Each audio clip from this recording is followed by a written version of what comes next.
Hello കൂട്ടുകാരെ, കായ്സിൻ്റെ പുതിയൊരു വീഡിയോയിലേക്ക് എല്ലാവർക്കും സ്വാഗതം. ഇത് കണ്ടോ, ഇത് ശീമക്കൊന്നയിലയാണ്.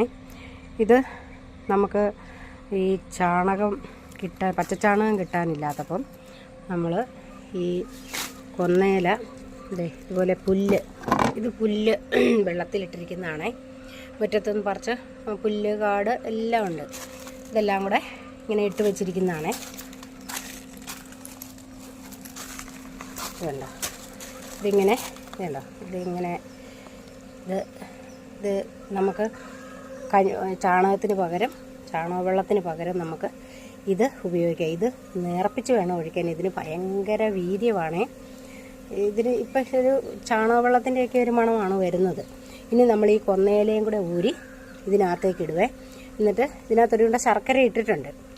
ശർക്കരയും കൂടെ ഇട്ട് കഴിയുമ്പോൾ ഇത് വേഗം അങ്ങോട്ട് അലുത്ത് ഈ പുല്ലെല്ലാം നല്ലോണം അങ്ങോട്ട് അലുത്ത് നല്ല അതിൻ്റെ വേര് ഈ നാര് മാത്രമേ കാണുള്ളൂ. ഇതുകൊണ്ട് ഇലയെല്ലാം ഇതിനകത്തേക്ക് അഴുകി അങ്ങ് ചേരുവേ. നല്ല ചാണകവെള്ളത്തിന് പകരം നമുക്ക് ഇത് ഉപയോഗിക്കാം. അതിനു വേണ്ടിയുള്ള ഒരു വളക്കൂട്ടാണ് ഇത്. ഇനി ഈ കൊന്നയില കൂടെ ഊരി ഇതിനകത്തിട്ടിട്ട് കാണിക്കാമേ. ഇതാ അപ്പോൾ ഇത് 2 പാത്രത്തിലായിട്ടാണ് വെച്ചിരിക്കുന്നത്.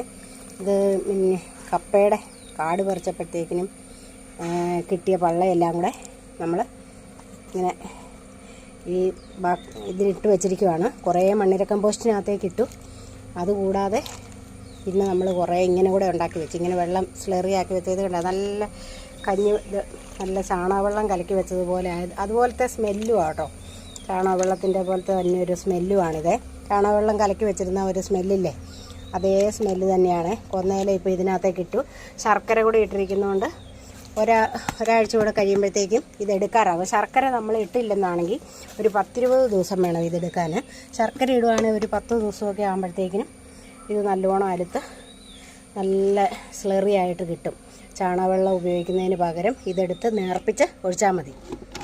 അപ്പോൾ ഇത്രയൊക്കെയാണ് ഇന്നത്തെ വീഡിയോ.